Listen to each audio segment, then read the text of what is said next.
आदरणीय श्रोतागण, देखिए स्वतंत्रता दिवस आ रहा है।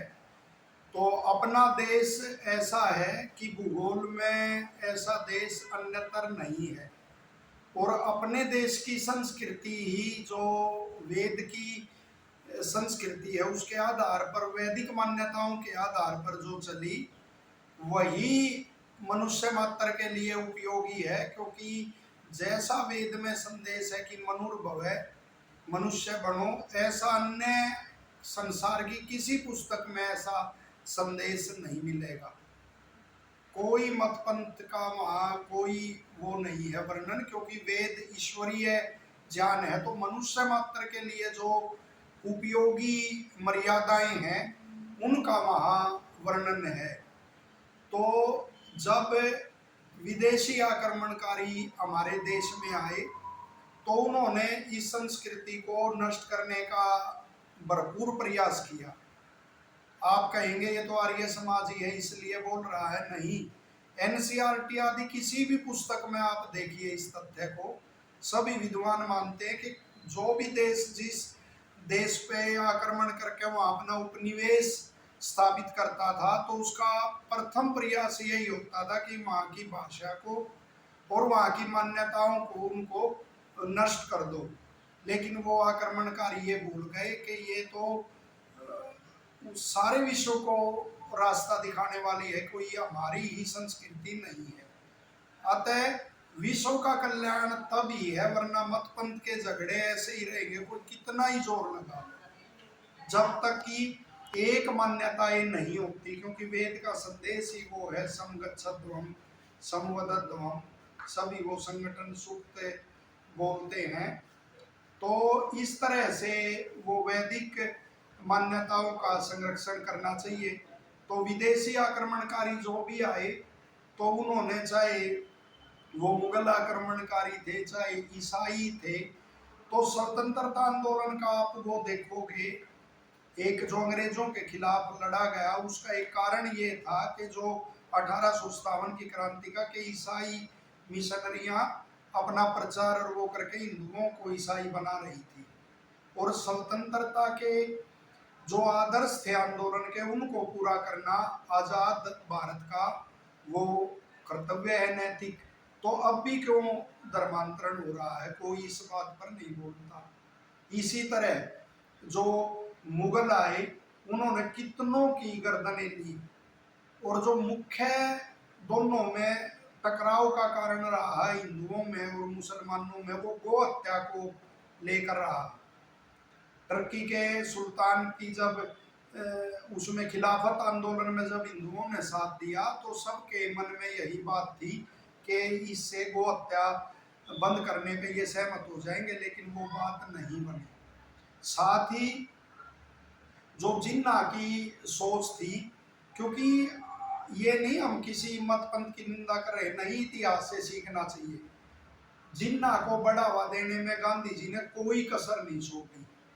आजकल कई भाई हैं ऐसे उत्तेजित हो गए कि फला को हाथ लगाओ, उसको हाथ लगाओ। अरे कौन किसको हाथ लगा रहा है? आप पे हल्ला मचा रहे हो नेता बनने के लिए। कौन किसको क्या कह रहा है? जो कट्टरवादी सोच है, बस उसको लेके टकराव और वो है। तुम्हारे मुख से एक बार भी ये नहीं निकलता कि गौओं की हत्या मत करो। बस इस प्रसंग को इस तरह टाल देते हो कि ये जो बचा रहे हैं, ये क्या गायें रखते हैं? इसका मतलब जिसके पास कोई साधन नहीं है, वो ये कह दे कि साधन नष्ट कर दो दूसरे के लिए। ये कहाँ की दलील है? तो गोरक्षा को लेकर दोनों में मतभेद हो रहा। और आखिर में जब जिन्ना, गांधी ने पूरा प्रयास किया, गांधी जी ने, लेकिन आखिर में जिन्ना ने यही कहा था कि एक चरित्रहीन मुसलमान को भी मैं गांधी जी से अच्छा मानता हूँ। तो ये कट्टरवादी सोच लेकर जो भी जी रहा है इधर भारत में, निश्चित तौर पर वो देश की अखंडता के लिए बड़ा खतरा है।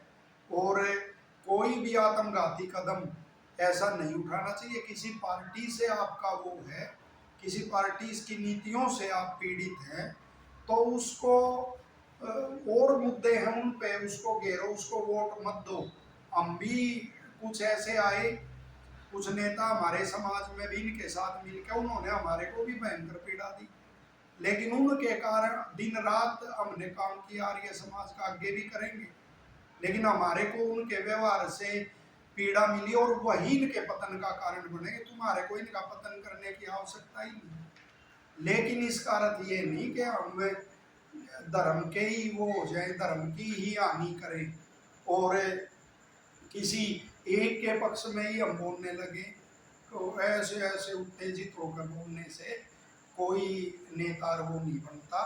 एक पक्ष की बात करना, अंबेडकर जी का नाम लेते हो, उनकी पुस्तक तो पढ़ो कभी, पाकिस्तान अथवा भारत का विभाजन, वो इस तुष्टीकरण की नीति को ही इसका मुख्य कारण मानते हैं।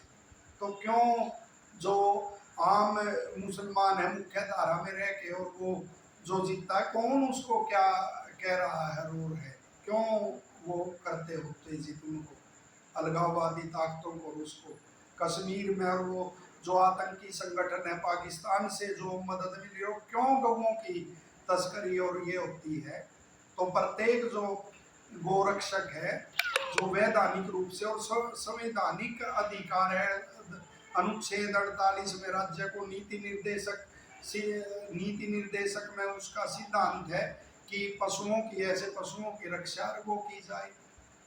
तो वो उसमें क्यों वो करते हो। तो एक पक्ष में बोल के ये बड़े बड़े नेता बनने के उसमें चक्कर में, और वो देश की अखंडता को, और ये वैदिक हरियाणा है, यहाँ जो कम्युनिस्ट सोच की ताकतें हैं वो धीरे धीरे, हमने तो पहले भी कहा था, अपने पांव पसारती जा रही हैं।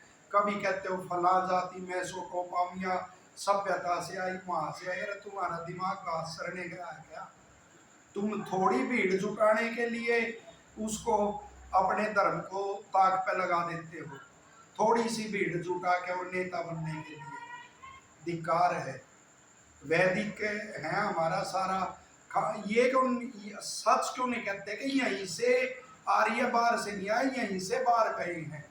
सभी तो आर्य और वो थे, सभी जगह एक ही हमारा प्रचार और वो था, हमारी संस्कृति का चक्रवर्ती सम्राट हमारे होते थे।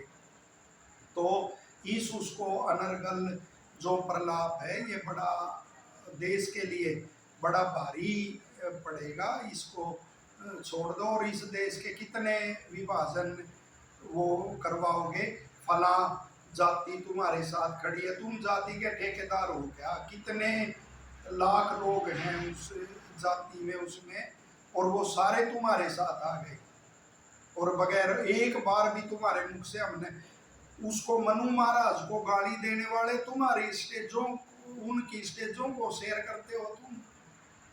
तो मनु सारी वो सिद्धांत मनु के भोग रहे तुम, कहते हो नस्ल की लड़ाई, नस्ल तो तुम्हारी वैसे बिगड़ जाएगी।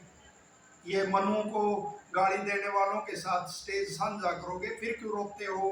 बहन भाई शादी कर रहे, एक गांव से भाग रहे, एक गोत्र में शादी कर रहे, ये तो आयुर्वेद के अनुसार ही तुम्हारी नस्ल बिगड़ जाएगी। तो मनु को गाली दो तो उनके साथ तो मंच साझा करोगे तुम, और तब तुम्हारे को एकता नहीं दिखाई देगी।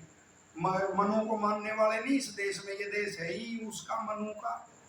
राम मनु के वो थे, मनु के प्रतिनिधि राम थे। महर्षि वाल्मीकि कौन थे। महर्षि वाल्मीकि ने रामायण लिखी, तो वो अयोध्या स्पष्ट लिखते हैं वो बसाई हुई मनु की थी अयोध्या, वही मर्यादाएं चली। ये पंचायत आदि ये मनु की ही देन है। इतने ग्राम पे ये प्रदान होगा, इतने पे वो होगा, हमारे नाम हमारे काम सब मनु के आधार पर। मनु को तुम पोसने वालों का वो कर रहे, उनको मना नहीं कर सकते तुम। हम ये नहीं कहते, बिल्कुल भी इसका वो नहीं करते कि झगड़ो और वो करो आपस में, लेकिन अपनी मान्यताओं का प्रचार प्रसार क्यों नहीं करते और उनको बंद क्यों नहीं करते। भाई तुम्हारे को ऐसा कदापि नहीं बोलना चाहिए। तो कहाँ इस देश को ले जाओगे।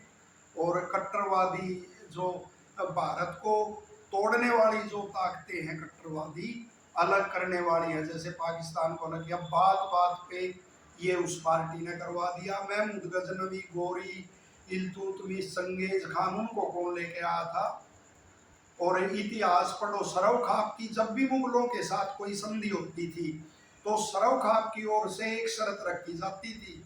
हमारे स्वामी स्वतंत्रानंद बहुत बड़े इतिहासकार हुए, वो लिखते हैं ये शर्त जरूर रखी जाती थी कि भाई गो हत्या पे गो हत्या नहीं करोगे, तो वो तुम तो सीधे ही अपना हाथ ला के दिखाओ, ये करके दिखाओ, बड़े भाई वो बने तो उसको।